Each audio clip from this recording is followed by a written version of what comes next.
So, you've downloaded Mobile Legends, you speedrun tutorials, get into a match, and kill people, right? Well, turns out there's more to this game than just killing and trash talking.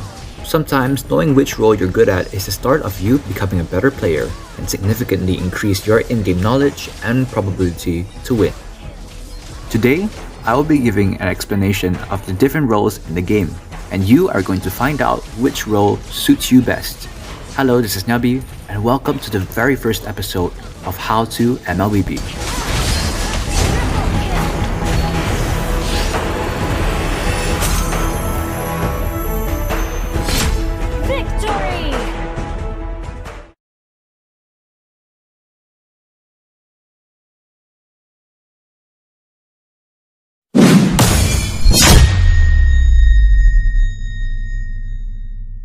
Welcome to the Land of Dawn, the battleground for Mobile Legends. The Land of Dawn is divided into 3 lanes: top lane, bottom lane, and mid lane.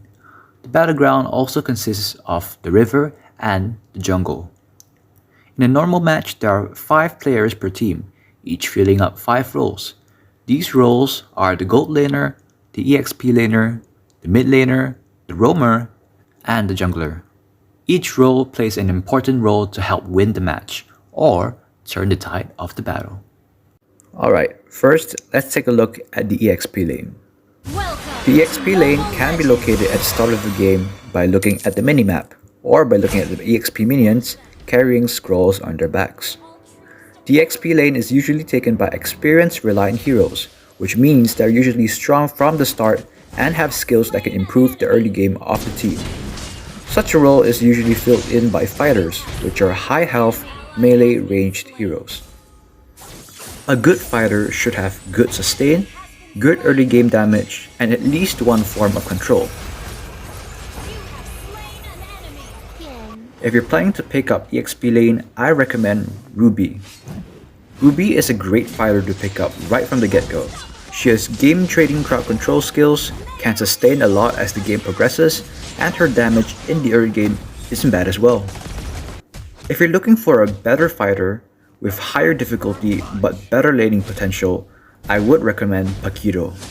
Paquito is a force to be reckoned, no, a force to be feared, especially in high-ranked matches. His fast skill combos and super annoying ultimate doesn't make him any easier to face. However, Paquito isn't the easiest to master, so picking him up after you've mastered better in-game mechanics would be a better idea. Secondly, we have the gold lane. The gold lane can also be located at the start of the game using the minimap, and can also be identified by fighting the minions with gold on their backs. The gold lane is usually taken by heroes who rely on items to scale on the game, which are usually late game heroes, like marksmen, which are long-range, low-health heroes who are usually basic attack focused. A good marksman should have decent early game, decent minion clear speed, and powerful late game burst. For beginner gold laners, I recommend Mia. She is easy to use, has good clear speed, and her late game burst damage, along with her first skill, can shred any team in seconds, and even making it up to big competitions. The only disadvantage is that Mia has only one mobility skill and it has a long cooldown. Despite that, Mia will always be considered as a decent pick. For more advanced plays, I recommend Clint. Clint is one of my favorites and is known for his painful early game damage, and is a go-to pick for many high-ranked marksman players. In the late game, his skills and enhanced basic attack have been known to easily 2-shot or even 1-shot targets. What's more, he even has a low cooldown dash skill, making Clint one of the best marksmen in all ranks. Note, the gold lane and EXP lane will always be alternating depending on which team you're in, so always make sure to check the minimap at the start to make sure you're going into the right lane.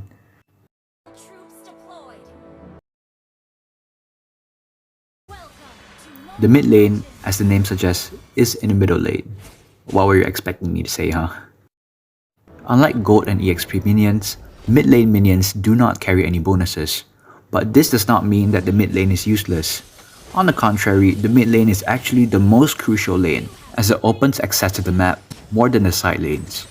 Mages are usually used to fill in the mid lane. Mages are long-range, low-health heroes who focus on high magic damage skills instead of basic attacks like marksmen. A good mage should have fast minion clear speed, good control ability, and dangerous skill burst damage.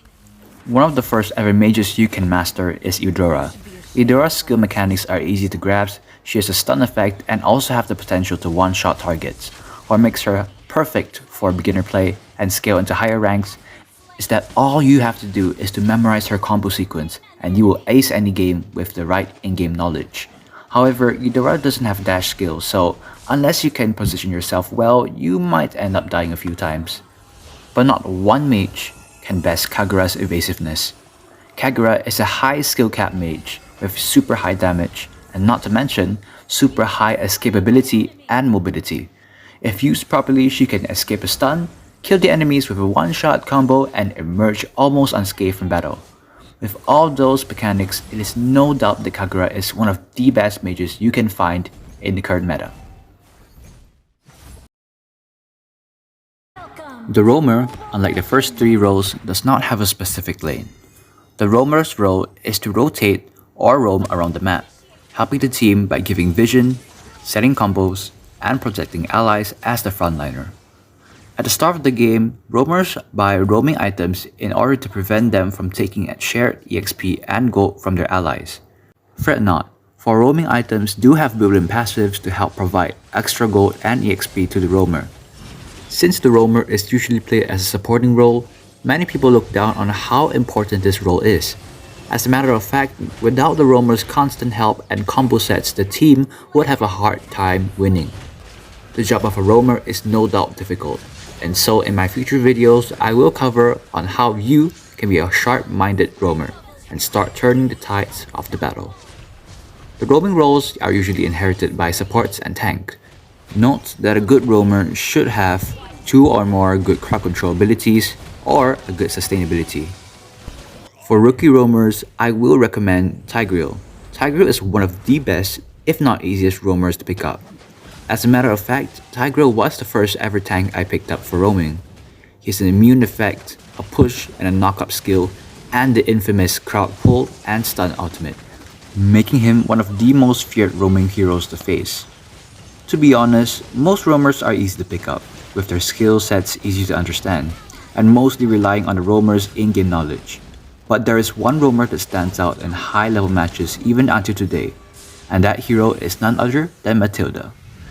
Her skill set allows her to pick enemies off, provide shields to her allies, and her notorious escape skill, which allows one ally to escape with her. Since her release date till today, Matilda has always been a solid pick and is currently the third most picked roamer